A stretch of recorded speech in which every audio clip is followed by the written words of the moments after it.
Welcome back to another Weekend Sports Preview. I'm Andy Hewling, joined by Delaney Barrow. We're going to get into the action going on this week in Auburn athletics, and we're going to start with Auburn football and their recent announcement that Boobie Whitlow will be leaving the program as he's seeking greener pastures out in the transfer portal. So, Delaney, what is your reaction to this decision by Whitlow, and does it have any effect to the team?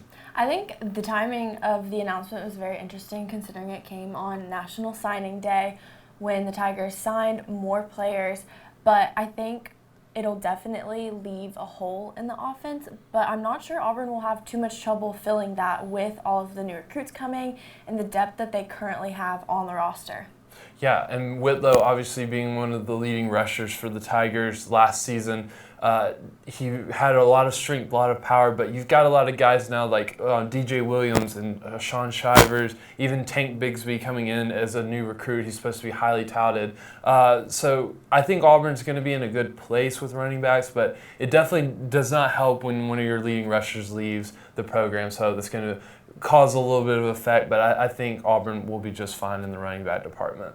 So gymnastics will return to action tonight here at Auburn Arena as they face Kentucky at 6 o'clock on SEC Network. Auburn came off a loss where they scored a season high against Georgia, and they continue to keep building momentum. Obviously, it hurts to lose, but the Tigers are still performing well, and that's all you need in gymnastics. It's a little bit different than other sports where if you lose, you kind of drop in the rankings, but gymnastics is more about your score and like how well you perform as a team. So what does Auburn need to do to keep up this consistency against Kentucky? Well, like you said, their season high road score, even though it ended in a loss, I think that really proved a lot to the team, and there were a lot of bright spots against UGA. There has season high in the vault. Their beam performance as an all-around team has been very consistent this season.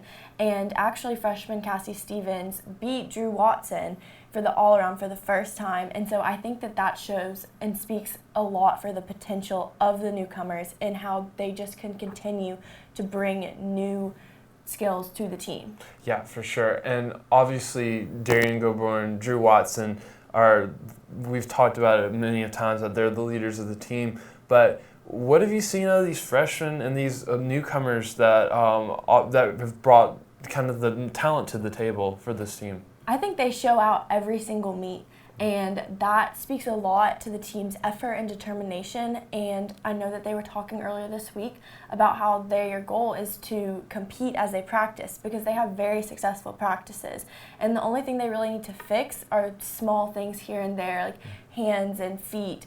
And those small things could really make the difference in the winning score against Kentucky. Yeah, and they've got a huge 2 weeks here as they face Kentucky and then the second-ranked Florida Gators next week at home. What do you think a win like this going into a big matchup against Florida, who they have some incredible gymnasts, and that's going to be a big matchup. But what do you think a win like this kind of does to the outlook of next week preparing for that Florida matchup? It'll definitely give them a lot of momentum. Their current meet record is 2-2. Both of those wins came at home, so I know that the Auburn crowd will really energize them and fuel them. And if they can just carry that momentum into next week, I think that will prove very successful for the Tigers. Well, yeah, it should be a really interesting matchup tonight as gymnastics will play. You can catch that again on SEC Network at 6 o'clock. But the next big event that's also happening in Auburn Arena is Auburn versus LSU in the matchup for first place. After LSU lost to Vanderbilt, the Tigers have an opportunity to get a foothold in the SEC standings and be first place going into next week. So Auburn came off a win against Arkansas where it wasn't pretty. They had to go to overtime again on the road to win, and it was Samir Dowdy. He played really, really well, 23 points, and even playing with a virus that was not even told to anyone until after the game. Bruce mentioned that he wasn't feeling well. What do you think Auburn, coming into this game, has to keep improving on in order to play solid against this LSU team?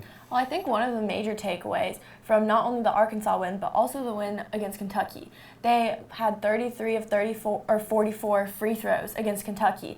And once again, those free throws proved very helpful in the win against Arkansas, where they made 8 out of 9 just in overtime. And so I think that the small basic things like that will really prove helpful as the Tigers continue to face these SEC opponents. Yeah, for sure. And obviously, you touched on the small things, free throws, but defense has really been a key. Auburn was down 11 with 5 minutes to go. I mean, it was not looking pretty at all for them, but they were able to bounce back and sort of take that deficit and chip it off, defensive stops, making plays. How big has this defense been just to Auburn's season as they've really just kept the Tigers in the game?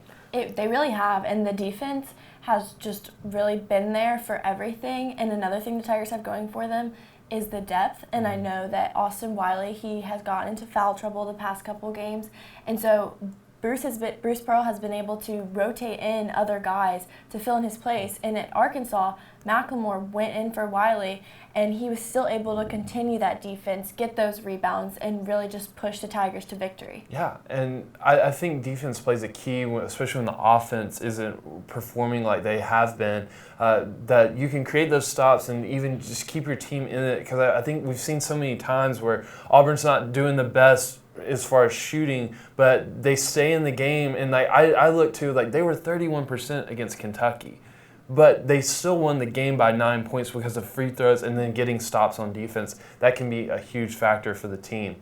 So coming into this game, obviously Vanderbilt beat LSU for their first SEC win in 2 years. It doesn't help the Tigers of LSU coming into this, but still they're a good team and they have a lot of threats. Who's a guy for LSU that you look forward to be a factor in tomorrow's game? I think Skylar Mays will be a huge factor, veteran player. He's really having a successful season, and I think that the Tigers are going to have to continue their strong defense and just really body him up in order to shut him down. Yeah, and LSU's coach actually spoke today in his press conference saying that if they come into this environment and give Auburn a lot of confidence and they're going to get blown out like they did last year when they came here. And I think LSU remembers that Auburn hit, I believe, 7 straight threes in a row against LSU to start that game, and they couldn't do anything about it. So what do you think the environment, obviously we know the jungle's loud, but how can that play a factor in this game? I think it'll definitely fuel the Tigers. As we saw in the Kentucky game, I think that extra energy from the crowd really just pushed Auburn to play their best, and I think that once again it will have a really big factor and effect on the game tomorrow. Yeah, and the game obviously being at 11 a.m., I believe students are going to show up early. It's going to be very cold, so if you're planning on showing up to Auburn Arena, you might want to bring some blankets, some hand warmers, and some gloves, because it's going to be a very, very cold morning if you're going to show up before the sun gets up. Bruce obviously is bringing breakfast, so it's going to be a great atmosphere out at Auburn Arena. We're really excited for this weekend in sports, so thank you for joining us. And once again, I'm Andy Hewling, joined by Delaney Barrow, and we'll see you next week.